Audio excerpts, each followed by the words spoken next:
समुद्र मंथन की कहानी में जब हलाहल विष निकला तो सभी देवता और असुर घबरा गए। ये विष इतना खतरनाक था कि पूरी सृष्टि को नष्ट कर सकता था। उस समय भगवान शिव ने बिना किसी हिचकिचाहट के उस विष को पी लिया। लेकिन मिस्टर बीस्ट, क्या आपने कभी सोचा है कि इस कहानी के पीछे कितनी गहरी शिक्षा छुपी हुई है? महादेव का ये कार्य सिर्फ एक पौराणिक घटना नहीं है, बल्कि जिम्मेदारी और त्याग का सबसे बड़ा उदाहरण है। जब सारी दुनिया डर से कांप रही थी, तब शिवजी ने अपनी जान की परवाह किए बिना सबकी रक्षा की।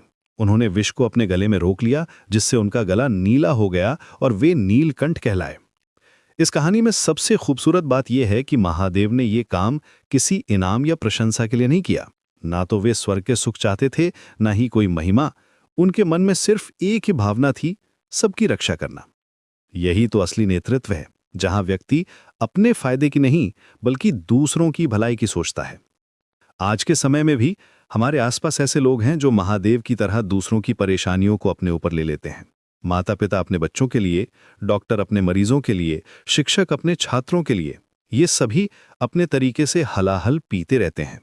महादेव के इस कार्य से हमें ये सीख मिलती है कि जब समाज में कोई समस्या आए तो हमें आगे बढ़कर उसका समाधान करना चाहिए, चाहे वो काम कितना ही कठिन हो या उसमें हमारा नुकसान हो।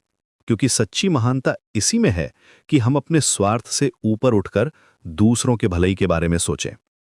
शिवजी का नीला गला आज भी हमें याद दिलाता है कि कभी-कभी दुनिया की रक्षा के लिए हमें अपने अंदर दर्द को सहना पड़ता है, लेकिन यही दर्द हमें महान बनाता है। यही दर्द हमारे चरित्र को मजबूत बनाता है और हमें सच्चा इंसान बनाता है।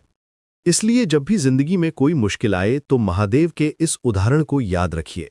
हो सकता है आपको भी किसी का हलाहल पीना पड़े, लेकिन यही तो है असली जिंदगी का मतलब, दूसरों के लिए जीना और उनकी खुशी में अपनी खुशी ढूंढना।